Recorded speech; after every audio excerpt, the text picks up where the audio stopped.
নমস্কাৰ। এই চাব পাৰে ইয়াতে মুৰ্গী গঁৰাল ইয়াত কণী আছে। ইয়াতে মুৰ্গী কণী পাৰিছে। ইয়াতে এডাল সাপ আছে। কি নাম আছিলে ভাইটি?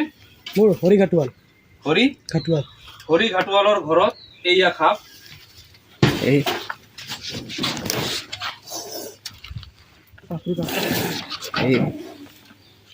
এইয়া সাপ।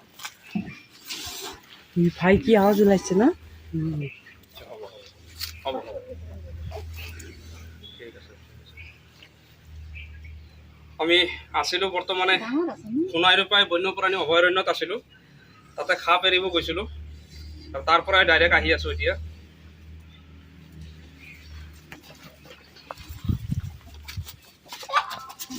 ঠাণ্ডাত বোলক এই দুটামান কণী খাইছে।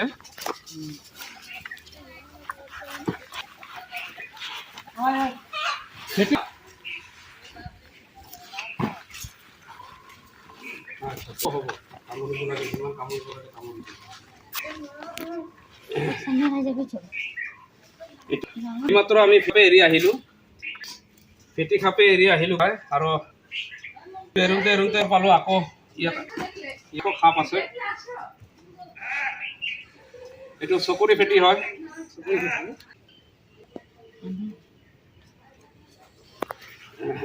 চকুৰি ফেটি মুৰ্গী গঁৰাল মুৰ্গী আছে।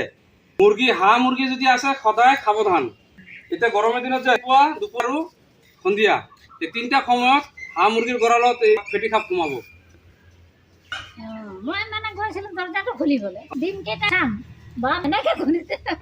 সাৱধান সদায় দৰ্জা লগোৱা থাকিলে সাৱধান হ'ব চাই পেলাই, কাৰণ কণী খাবৰ কাৰণে সিহঁতে বহুত ভাল পায়। কণী দুটা কণী খাই খাইছেই।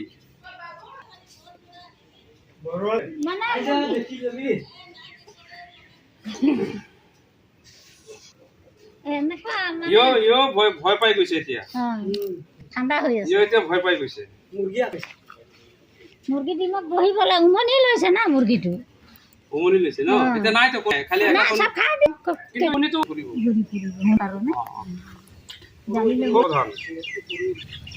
ডিম খাই পেলাই হজম নহ'ব আৰু। খুব ভাল এতিয়া।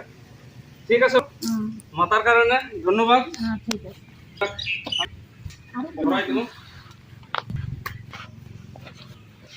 কামুৰিব জহৰ বহুত আছে।